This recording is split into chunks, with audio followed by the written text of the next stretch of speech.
ఇవాళ తెలంగాణ రాష్ట్రంలో మీరు ఆలోచన చేయండి. 10 సంవత్సరాలు పరిపాలన చేసిండ్రు.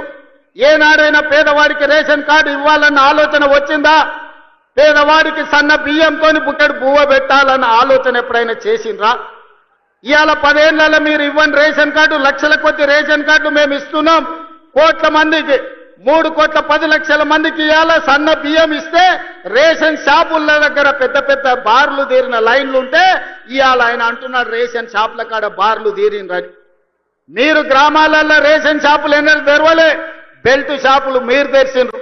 10 ఏళ్ల తర్వాత రేషన్ షాపులు తెరిచి సన్న బియ్యం ఇస్తుంటే ప్రతి పేదవాడు పెద్దవాడు రేషన్ షాపులో సన్న బియ్యం తీసుకోవాలని లైన్లో నిలబడి ఇవాళ లక్షలాది మంది కోట్లాది మంది సన్న బియ్యం తీసుకొని బుక్కెడు బువ్వ తింటుంటే మీ కళ్ళల్లో నిప్పులు పోసుకుంటున్నారు.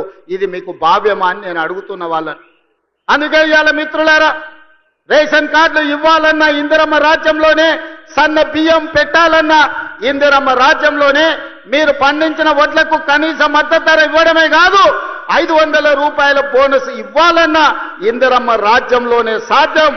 మీరు బ్యాంకుల్లో తెచ్చుకున్న అప్పులు 2 లక్షల రూపాయల రుణమాఫీ, 25,55,968 మందికి 21,000 కోట్ల రూపాయలు 15 ఆగస్టు నాడు మీకు రుణ విముక్తులను చేసి ఏ విధంగా దేశ స్వతంత్రం పేదలకు వచ్చిందో రుణ విముక్తి నుంచి బ్యాంకుల నుంచి స్వతంత్రం ఇప్పించి పేదలకు 21,000 కోట్ల రూపాయల రైతు రుణమాఫీ చేసిన ప్రభుత్వం ఇందిరమ్మ రాజ్యం అని నేను ఈ సందర్భంగా చెప్తున్నా.